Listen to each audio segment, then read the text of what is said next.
Dynamic Active SteadyShot. That is what Sony called unprecedented stabilization, as they introduced this technology first with the Sony ZV-E1 back on their announcement in 2023.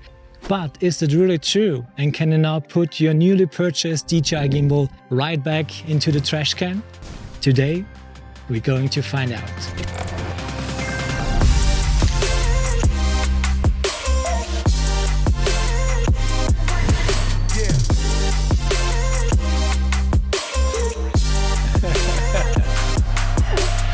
Welcome back to our channel. As we have recently posted more short film content, we are back with another tech review where we compare how Sony's Dynamic Active SteadyShot compares with a full-fledged gimbal setup.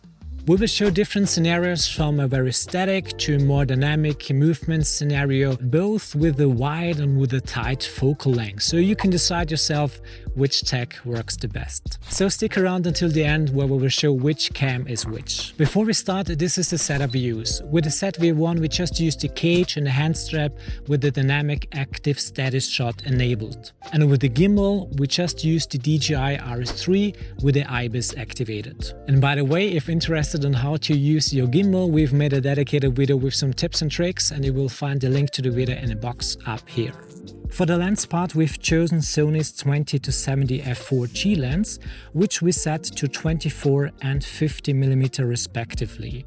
When we switch between the two setups from handheld to gimbal, we will punch in or zoom out by about 30% just to compensate for the 1.3 times crop of the Dynamic Active SteadyShot. First, we start off in a stationary scenario, and that's what you will probably use most of the time, where you frame a subject in a portrait style scenario. Here's the 24mm.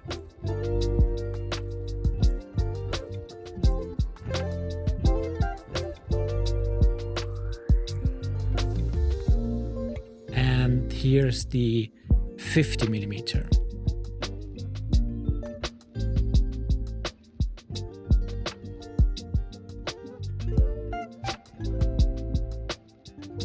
And now we do a follow shot where I follow Sarah from behind, first slowly walking and then she will start running. Once again, here's the 24mm view.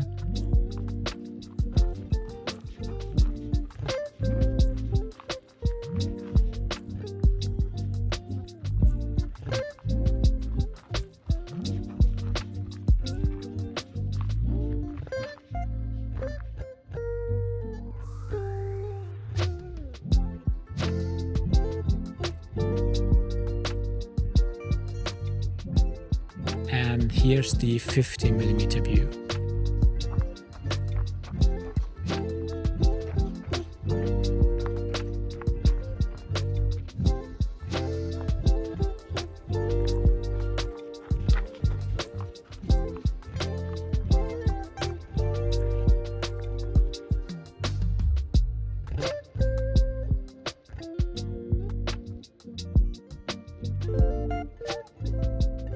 Next one, we do the same, but we will track Sarah from the side. Once again, she will first start walking slowly and then she will start to run. Once again, we first take the 24mm.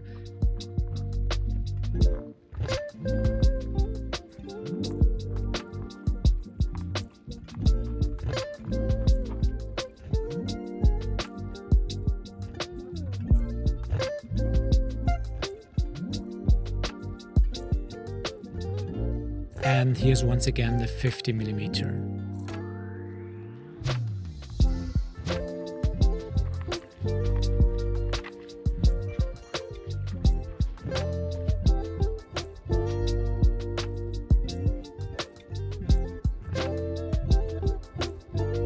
In a subject follow scenario, you can also use the frame stabilizer, but this comes at a cost of another 1.3 times crop on top of the already hefty crop of the ZV-E1's Active SteadyShot. And now we will do a more dynamic situation where we will move fast in a more chaotic way. In this scenario, I will change the setting of the gimbal to FPV mode and I will alter the follow speed to 100. The settings of the handheld rig will stay the same. Once again, we first take the 24mm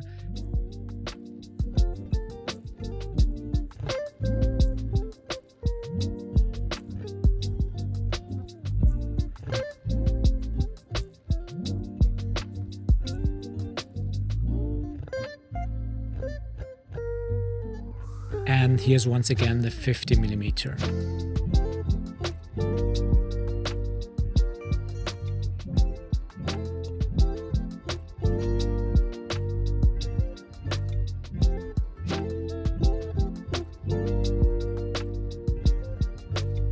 Before we show the final result, here are a few tips and tricks on how you can improve your shooting for both the gimbal use and your handheld rig. First, the ninja walk. Try to move and walk as smooth as possible and roll off your heels very softly on the ground to keep your camera level. And don't forget to move your whole body instead of just your arms.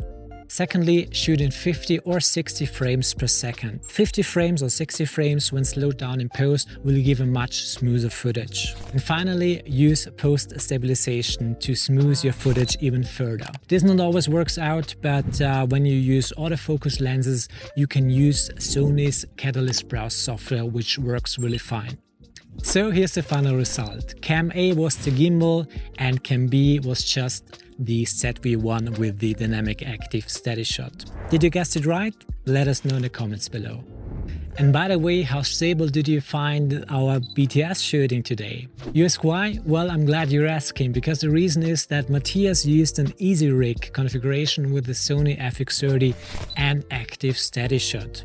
So in the end, we have a third contender enter the game, but that's for another video. So let's wrap this video up. The Dynamic Active SteadyShot works really fine in many scenarios. Despite of the result, the biggest improvement is that without a gimbal, you have one item less to think about, to set up, to carry, to charge and to buy in the first place. But when you're shooting with manual lenses, or you need a very wide focal length, or you don't want to compromise on certain features like clear image zoom, a gimbal is still a very useful and powerful tool.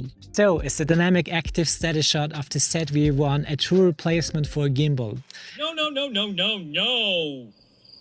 Well, yeah.